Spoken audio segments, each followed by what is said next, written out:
Good afternoon, adventurers. Now that we've completed the unboxing, assembly, and install of our SmittyBilt Gen2 XL tent and found ourselves a beautiful place out here in the forest, let's go ahead and set it up and we'll take a tour and look at all the features. We'll look at all the improvements that SmittyBilt has made from the Gen 1, and we'll take a deep look in the inside. So let's get to it. You left me all alone, yeah, outside in the cold. Wanted to come over, wanted you to know how I'm getting over. Like a centerfold, your heart is fucking cold. I'm better off. I'm better off alone. I'm better off, better off alone. I'm better off alone.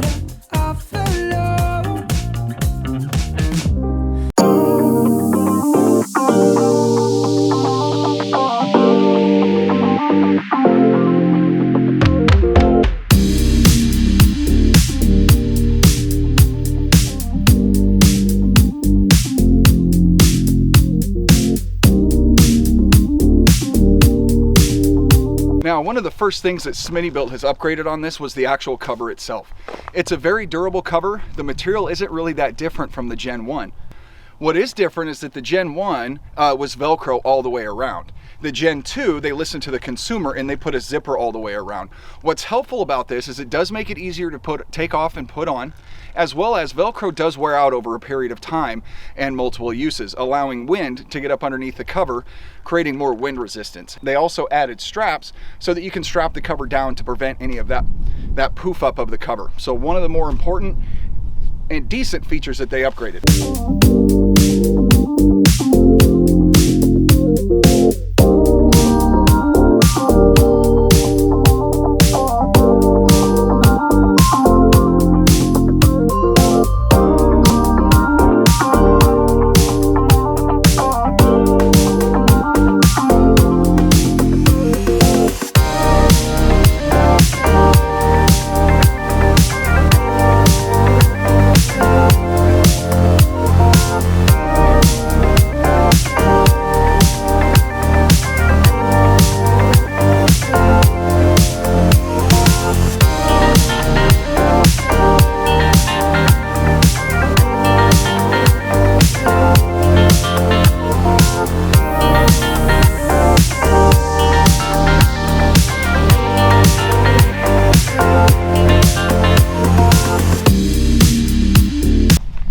And there you have it, adventurers. From start to finish, it took me about 10 to 12 minutes. I have had a little bit of practice with this thing, so when you set it up for the first time, it's probably going to take you a little bit longer. One of the first things you'll notice is the color. Gen 1 was a tan color and Gen 2 is a gray color. The material itself isn't any different from the Gen 1. The material's the same on the Gen 2. It's great, thick material, waterproof, water resistant. I enjoy the gray color better on the Gen 2 than I did the brown on the Gen 1.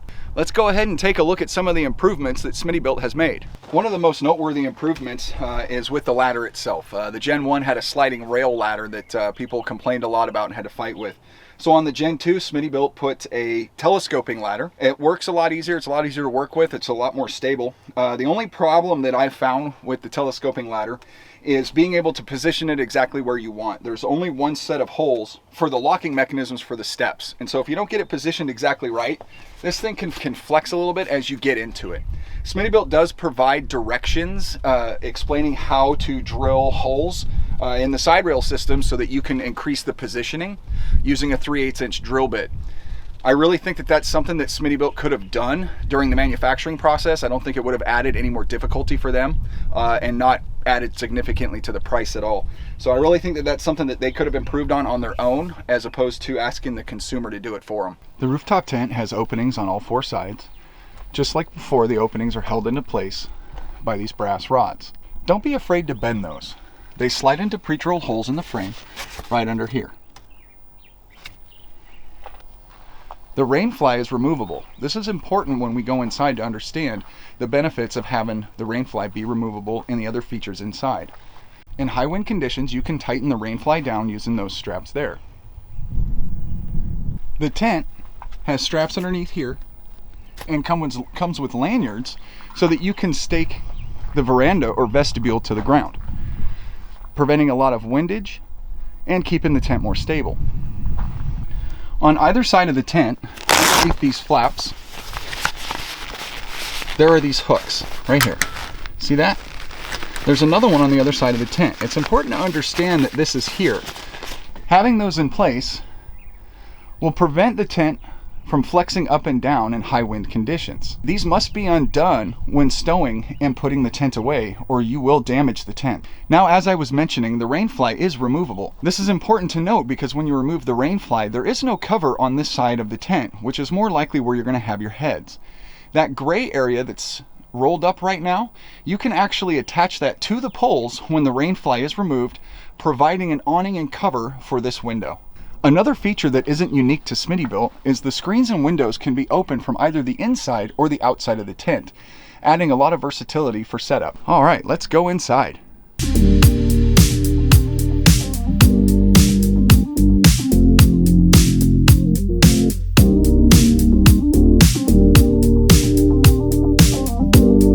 Now before we hop inside, let's talk about the mattress. This was also another improvement that SmittyBilt made. This mattress is approximately 3 inches of memory foam. It's a little thicker than in the Gen 1. It might be 2.5 inches. I did have the chance to sleep in this, in my driveway of all places, and while the pad was not terrible and I didn't have a terrible night's sleep, you could use a topper in here. Given the closed position of the tent, I wouldn't go any more than 2 inches for a topper. And if you do use a 2-inch topper, it's highly unlikely that you'll be able to keep a sleeping bag in here at the same time. There's not a whole lot of room to add things to the tent. Now before we go over all the features in the tent, let's take a look at the veranda. One of the other and most notable improvements that SmittyBilt made was the stability and structure of the veranda. In the Gen 1, you only had the large U-pole that you see that's actually extending the veranda out, and then you only had 2 poles. The problem with this is that water would build up on the veranda and break the poles. So what SmittyBilt did is they add 2 more poles, one in the center, as well as one going across to build up that stability, and these poles are bigger from the Gen 1. So this is a dramatic improvement and one of the things that people really like about the Gen 2. The veranda poles come through socks and attach to the tent frame poles. Just like in previous tents, there's vents on both sides of the tent. Each window comes with a screen and a window covering. An LED light is included that can be powered from a USB, such as a power charger, but they do provide enough wires that you can actually run this from the tent all the way to a 12-volt power source in your truck. So that's actually quite nice. This LED light is actually quite bright and probably brighter than you really need. Other people just have some smaller lanterns that they hang from the top. The tent poles are covered in a very thin tent-like material. I'm not really sure the reason behind this. This might be for aesthetic purposes. Just like previous tents, there are 4 bungee cords that stretch across the tent so that when you're putting the tent away, it helps fold it in for you. Red pull straps for getting in and out of the tent for stability, and 2 skylights. Now what's important to take into consideration is that the skylights are actually a part of the rain fly. So if you take the rain fly off, you will not have the clear plastic available to you, so you will have to put the bug screens on to prevent insects from coming in the middle of the night. Here I have it set up without the screen and just the rain fly. Here I have it set up with the screen. Just like previous models, you have a shoe sack or stuff sack. All right, we're gonna go ahead and get this thing put away. There's a couple things to pay attention to, and remember what I said about the clips where the tent folds. That'll be one of the last things we do before we put it away.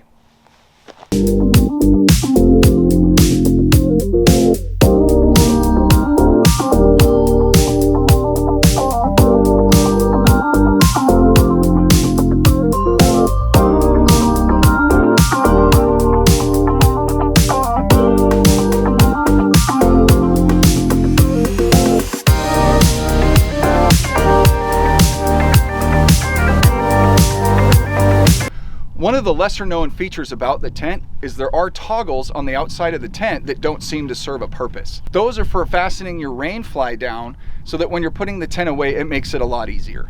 And while I was in there, I went ahead and put the bungees on, which is actually gonna suck the tent in as we fold it down. And as always, don't forget to undo the clips at the fold. Now, if you struggle with getting these on and off, they actually kind of lock. They're spring loaded, so pull them towards you and they'll flip right up.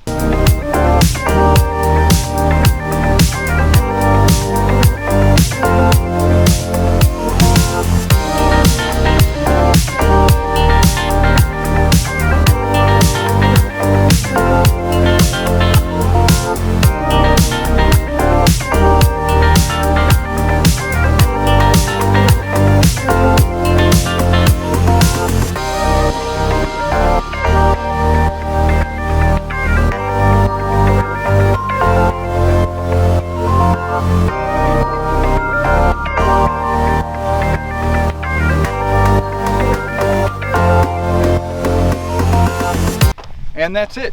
It takes you a little longer to put it away than it does to set it up. But there's a feature that I actually noticed while I was up there that I hadn't mentioned before, that the cover itself, all of the corners and areas that are going to get friction and corners and edges, they're all double reinforced to prevent tearing. So good on SmittyBilt for thinking about that. Well, that's it, adventurers. We're going to get out of here.